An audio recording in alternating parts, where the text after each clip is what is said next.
want you to do your process. We're not live. I feel like I should correct you because I feel pretty live. Alive. Whoa, I'm still alive. Yeah. No. Season 1. Episode 8. Lowercase I, uppercase T, colon. Welcome to Derry, Maine. Finale. To me. Oh, to me. Season finale. Season finale. Not the show finale. No, already renewed for Not 2 a series finale. 2 more? and a 3. Getting 2 and a 3. That episode did exactly what I said it was going to, as you recall.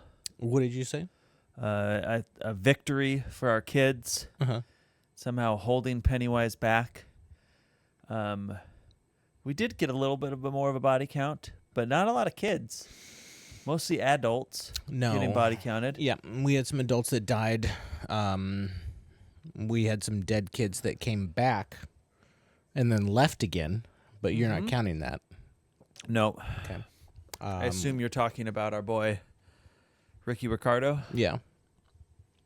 That was a fun ending for him.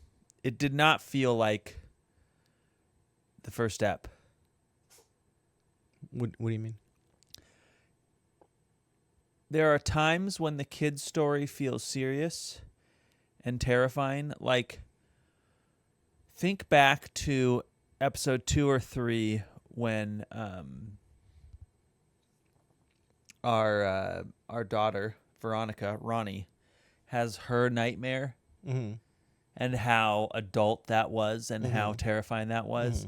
And then think about this last episode where Ricky is running by the creature and flipping it off to go end its reign of terror, or at least send it back to sleep. And the seriousness and those two does not match. The tone does not match. Yeah, I mean that's what I was saying last week about the battle there at the club, that it just seemed tonally dissonant between the kids' stories and of course that was started in the episode before where he starts drumming real good. And not necessarily I feel like it could have worked. You could have been able to tell that story. You could have been able to show an adult lens on what is essentially a kid's story, but I just don't think that they did it in this show. No, it just got very Stranger Things. It got very what was the Disney Star Wars? Oh, with Jude Law. Yeah. It got very that, where you're like, there's some serious tones to this, there's some serious consequences to this, but it's still just a kid's story, which is not the movie It, and it's not the remake movies It. Neither of those. It's not the book It. All of those are very adult stories that happen to have kids in them. I never watched the original. Well, we'll have to do that at the time. Do we? Yeah. Tim Curry's performance alone is quite good. I don't know. We spent a lot of time in the Yoon, and it might not be as scary as you remember, given that you probably saw it. No. I don't think even when I saw it as a kid, I thought it was that scary. It's creepy. Child. The performance is creepy, but it's not. I think you could go back to almost any movie you watched in the 80s that you thought was scary and realize that none of them were scary. Mostly because the effects were all like movies in the 90s that I watched. Special effects. I mean, Gremlins 2 was probably, to me as a child, a scary movie. And now if you watch it, it's just a claymation joke, essentially. Not that any of it's I think you can say that for most 80s movies. Yeah. Like, there was a bunch that I didn't see at the time I watched Top Gun for the first time before the new one came out, and it's not a good film. It's not a good film. If you did not see that during a formulative year, it's not a good film. I think I would debate that, but I know what you're saying. There's an air to them, period. Okay, but we're way off target. What happened in our movie film eps? Our finale ep. Well, the kids won. Kids won. And they set up some subsequent seasons, which are almost more interesting to theorize than the ep itself. They get... The gate is open, and they go through a very big exposition. Our First Nations keepers about how they can close this gate if they just get that last little rock to a very specific part across a river, which happens to be frozen, in time before Pennywise can get there. Pennywise is freezing the river. Anyway, Pennywise is heading towards this point, but first, before he can get there and be free forever, he does want to bring a bunch of kids with him. He wants to feed off of them. So he goes and gets all of the young kids. The old kids can go home. Collects all the kids in the school. Which I thought was I thought that was a neat note. The old kids get to go home because they're not susceptible to his fear. He can't feed off of them as easily. So he gathers up the youngins in the gymnasium. Impersonates the principal. Well, I guess you'd say operates the principal like a puppet. Yeah. That was a good moment. We have a school assembly where, yes, he operates them like a puppet, scares the hell out of them, deadlights them, and then he's able to march them like... What's the Irish guy who got all the snakes out? All the rats? Oh, you're thinking St. Peter? Yeah, St. Peter. St. Peter? Patrick? St. Patrick? St. Patrick. There we go. St. Patrick. You're right. Yeah. So I was thinking of who's the one who plays the flute for the mice? Pied Piper. Pied Piper. Yeah. The Pied Piper. We're doing really well. We're prepared. We wrote notes. Yeah, like the Pied Piper. Yes, I did love the imagery of all of that was great. The imagery, when he chucks the principals, they were, him riding his cart slowly out with all the kids glowing behind him was quite good. Even the battle on the ice was quite fun. It just didn't feel like the rest of it.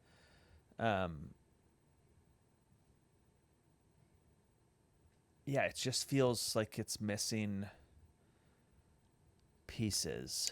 And so the conclusion is, here comes Pennywise leading his clowns to try and get away. Here comes our ragtag group of kids, and they're doing the Lord of the Rings with the. They're trying to bring this little thing to obsidian the knife spot, and then in comes General Shaw with his group of soldiers to try and stop them. Well, they don't even know that they're trying to bring this out. They're trying to go save Will, and they haven't even communicated that there's a way to stop this thing. So they're just carrying this knife out there to attack Pennywise. They want to kill Pennywise. They want to kill this fucking clown, as Ronnie so poetically put it. Story which wasn't important at all. It's just seemed like they wanted to use 10 minutes, but they have a falling out, and then they just realize that they just need to hand off the tool, and they each share a turn carrying it, because it's doing everything in its power to go back to where it came from, which had not been set up in any of the previous episodes, and doesn't make much sense to me, at least. But and they do find Will. They try and pull him down. They can't. And then Pennywise attacks. That was kind of a fun moment where he's pulling them away. And then, of course, right as our girl Margie's about to get torn asunder, who we know is Richie's mother, Richie of the books and later movies. And this is the part that I find cool, but also so lore-breaking that it just doesn't make any sense at all.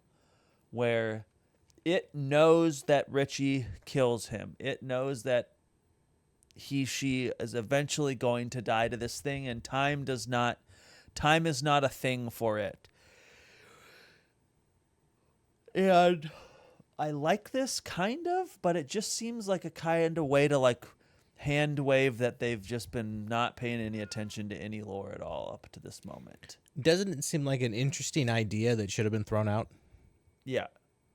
It seems like, that's kind of interesting. That's kind of fun. And I think we had kind of talked about what are they going to do for the rest of these other seasons, because we figured this season is pretty much wrapped up. There's not a whole lot that they can do. The 27-year cycle is done. Yeah. So it makes the most sense and now. And we know the next one is, of course, the film. So right. There's nothing in between. So it makes the most sense to go prequel, and go back and do one season per cycle, per 27-year cycle. And I think that's why they put this in, which is a bad reason to put something in, is just to set up more seasons. I mean, they could do it without having this type of tell, but they put into, very specifically the series, the idea that if it can't stop them in this cycle, it's just going to go back one cycle and on down the line until it can eventually figure it out.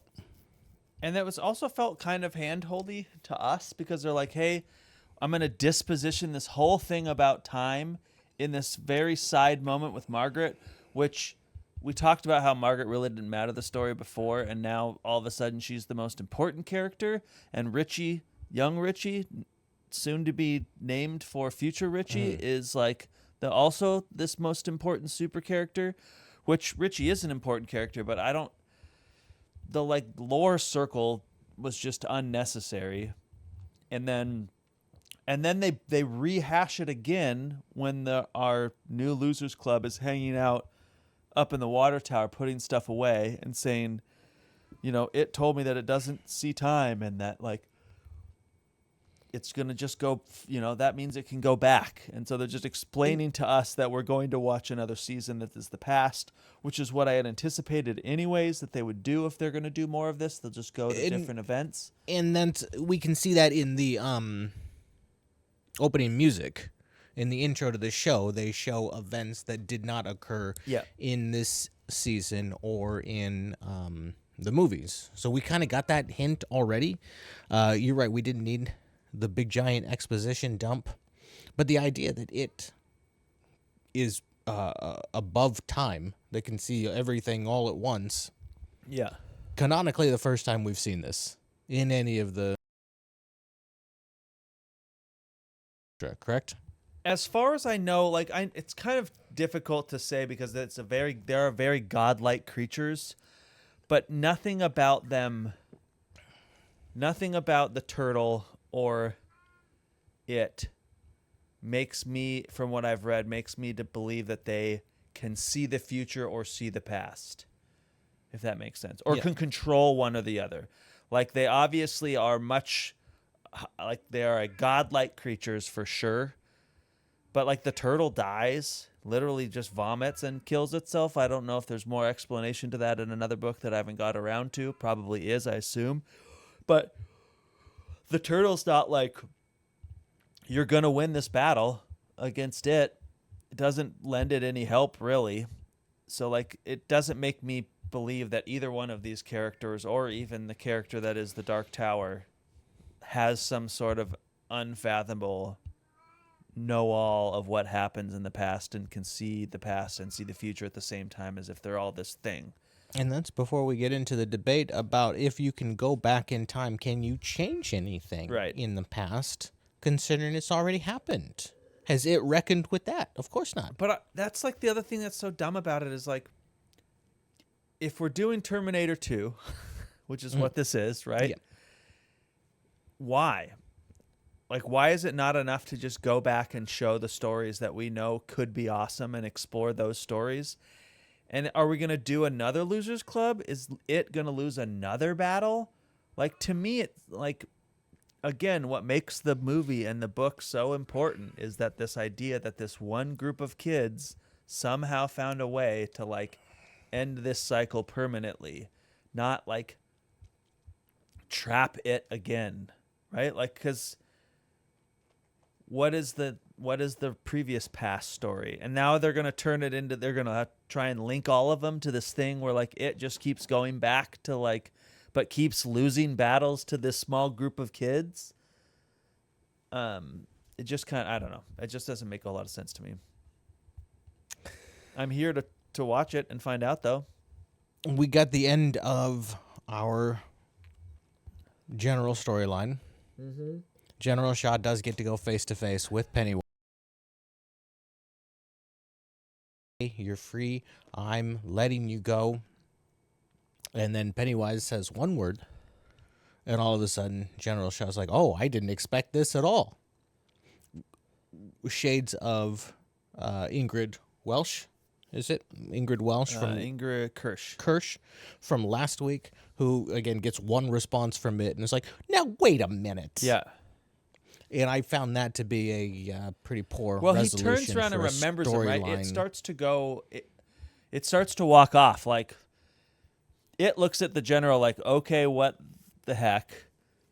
It doesn't really care. It just wants to get out at this point. But then it remembers him as a boy and returns to its shape as the leper. And that faces off in the woods with him. The leper's one of the faces, but which I expected, but I don't know.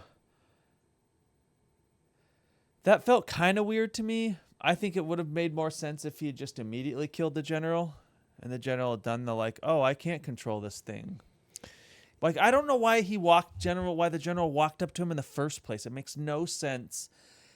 Because the general's supposed to have this better understanding of what this thing is. And that's more my point, is that we had Ingrid and we had General Yes, Shaw, okay. both who say they have some big plan about what they're going to do with Pennywise. Yeah. And obviously their plans are dramatically different in what they're planning to do there, but they have one interaction with him for like half a second, and they're like, oh, I didn't know the first thing about this. Yeah.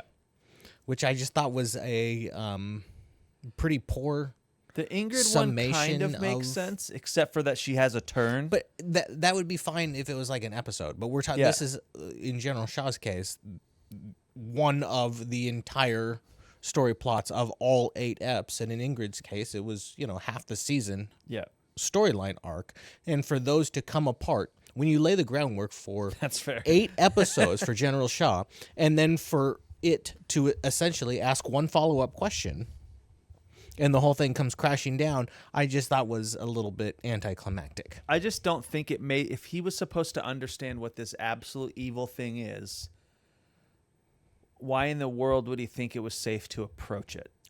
He's got it all figured out, except for the first time he interacts with it. He's got everything figured out except for the basis of what this thing is. Which is absurd. He's got the entirety of his history in Derry. He's got his first-person connection to it, like actually having encountered it before. And he has all of the funding available to him for the U.S. military. He's got Dick Halloran. He's got all of these assets at his disposal, and still he decides, I'm going to go up to it, and it goes poorly immediately, which I thought, I was just like, sorry, what were you thinking was going to happen, and what have you been doing preparing yourself? Yeah, I don't know. So I thought that part was rough. So for a period of time, I guess we should slightly go back. Margaret's about to die. Dick slows it down by entering its mind and tricking it for a moment, making it think that he woke up as Bob Gray back in the past and wasn't this almighty powerful thing. And that's what allows Margaret. Trick. I did like that one. And during this time, it is frozen, and that's when the general approaches. And then it realizes, it sees one of the hands of what's supposed to be a white character with African-American hands and realizes that it's a trick, and then kicks them out and gets released. They're, of course, just trying to get this obsidian thing in this having a hard time placing it because it's pulling it back. That's when Richie shows up. I actually didn't mind this connection and him showing back up with because they did it a few times in the show, that Dick's connection with the sixth sense, or his connection with the sign, allows him to see dead people and knows that dead people are interacting with the world, and so he sees dead Richie go and help them push this thing in. I liked that part. I thought that was affecting. Yeah, I'm still not sure Richie had to die that way. I wish they had done they could have death with a little bit more. I don't think Richie's death was a very good sense to it, but I understand that they were leading up to that scene, and that scene was affecting. And then they're able to send it back. Its repulsion back to the center. Getting pulled back was pretty great. Didn't they say they had to bury it? Yeah. In the same manner as the other ones, and the other ones are pretty far down. They're all like put in shell and buried very deep. And they just sort of put that in the ground. They just kind of shove it in the hole. Yeah. But that's fine. I'm not going to get too caught up on that. The kids don't have a shovel. There's some other little details that I think catch me more. But I bring that up because I do think somebody wrote the script for this, and then somebody else got their hands on it and rewrote it, taking a bunch of stuff that maybe had a narrative through line that maybe made sense, and their additions made it not make sense. And this is one of those examples. They're talking about needing to bury it into the earth the same way as the other ones, and then at the end, they're just sticking it in the ground. So there's an inconsistency in the script there that to me is indicative of some sort of rewrite that is posing all these questions that we're bumping on. Then we get a little bit of our epilogue, if you will. Dick's going to go. Well, Dick, having taken this mystical mushroom drink, now doesn't see dead people as much. He's going to go take a job working in a lodge. And actually, in a hotel. Before you continue, can I actually explain that part to you? Because I've read. Yes. I was going to try and do that with a straight face. You read another novel by within the Stephen King universe, he's got another novel called The Shining. Oh. I'm trying here too, bud. Did you catch that reference in the... I did. Uh-huh. I think he might be the same character that later shows up in the Stephen King film and novel, also called Dick Halloran, who can also see dead people. So yeah, that was one of my first clues, but I didn't put the whole thing together until the show kicked me in the face with it. What could go wrong, he says. I don't mind that part. That's fine. That's fine. Wink and a nudge. Yeah. But it was a little bit... heavy-handed? Yeah. And then, of course...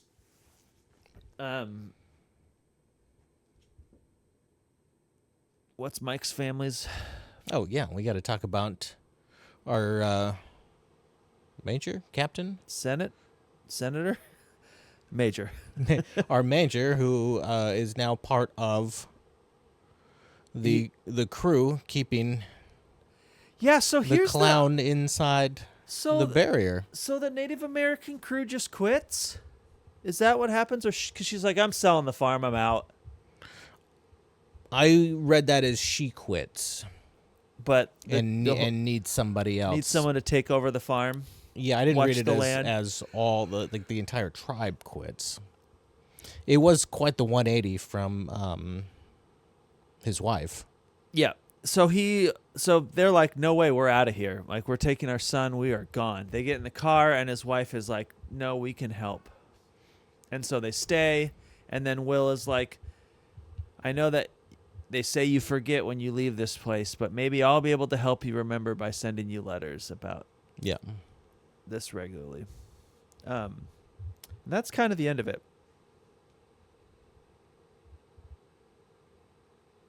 Yeah.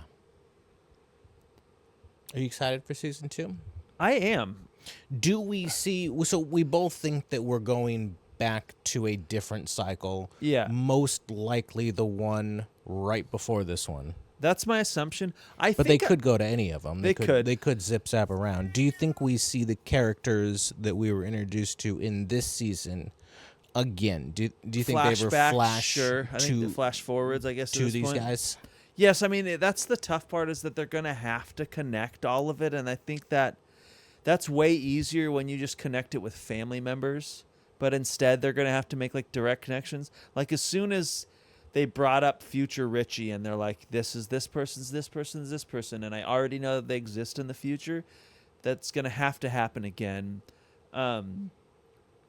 I didn't mind the Richie piece. I didn't mind the Mike Hamlin piece. But I didn't much care for the Ingrid piece. So it wasn't that important. Some strikes and balls there. But like what I mean is like it was the Richie is an important character.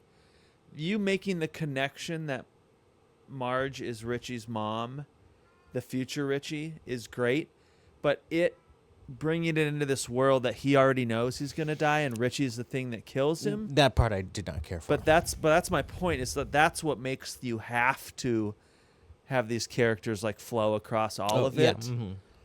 Mm-hmm.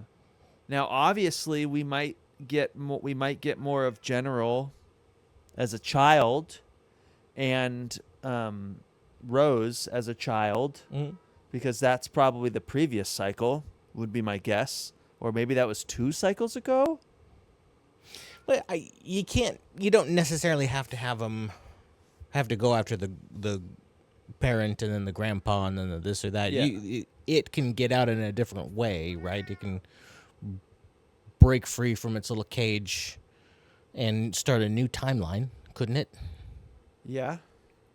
It doesn't have to be leading up to just not. I mean, in this world, dying it seems like you can at break the any end of rule, but yeah. I just don't like the way I talked about it with you before. Is I think it would have been more fun if we just got all of the disasters in an ep. Each ep was a disaster that happened, and we didn't have to care that much about the characters. Like Is there any reason to go back to these characters in this season for any substantial length of time? I feel like they I think they all got their wrapped stories, it all up. But like, I think it's all done. That's kind of a piece of it in general, is that you're like you've done your time, right? And now it's the next. Yeah. It's, and Lily says it in this, like, well, that's the past to deal with, right? And like, so new cast, new story. Where was Lily in the next one? Right? I assume she stays, or does she just leave? Yeah, I don't. It just doesn't make a whole lot of sense in this whole story. I know that like we've talked about the negatives of the show a whole bunch, and I've mentioned this to you before because I do like this show, and I am entertained by this show. And there are creative elements to the show that I really like, and the performances are phenomenal, which is why I'm excited about them doing another one. The writing isn't even so bad. It just doesn't make sense in the universe, and that's what bugs me the most about all of it. It's literally the writing's job. So I'm going to say the writing is bad, because you're literally talking about the writing's job. Maybe. Well, I think what I mean is the dialogue bad, but the story is pretty bad. That piece of writing I don't find very meaningful within the universe that has been built beforehand. And it's supposed to exist in the same universe. Like if you're writing a prequel and you're the same person running both shows, then you should have a purpose. And there is no purpose to this show within the universe. Yeah, and this is something I mentioned to you off camera. The director of the movies is the same director as Eps 1, 2, Penultimate, and Finale. Yeah. And I think those were my favorite Eps out of them. I think in the middle it did sag. I think that's partly because of the director. With something like this where we're talking about the through lines being a problem and the lore being a problem, it makes sense that when you hand it off to other people, that gets a little bit more ragtag, a little bit more loose. But yeah, I agree with you. He directed 4 eps. The same guy was writing all these 4 eps. I was hoping for a little bit more better extension of the universe rather than playing fast and loose. Yeah. Okay. But what can you do? Continue to watch it, no matter what. Deal. Cool. Well, stay gold. Stay gold, Pony Boy. To the new year. Good up.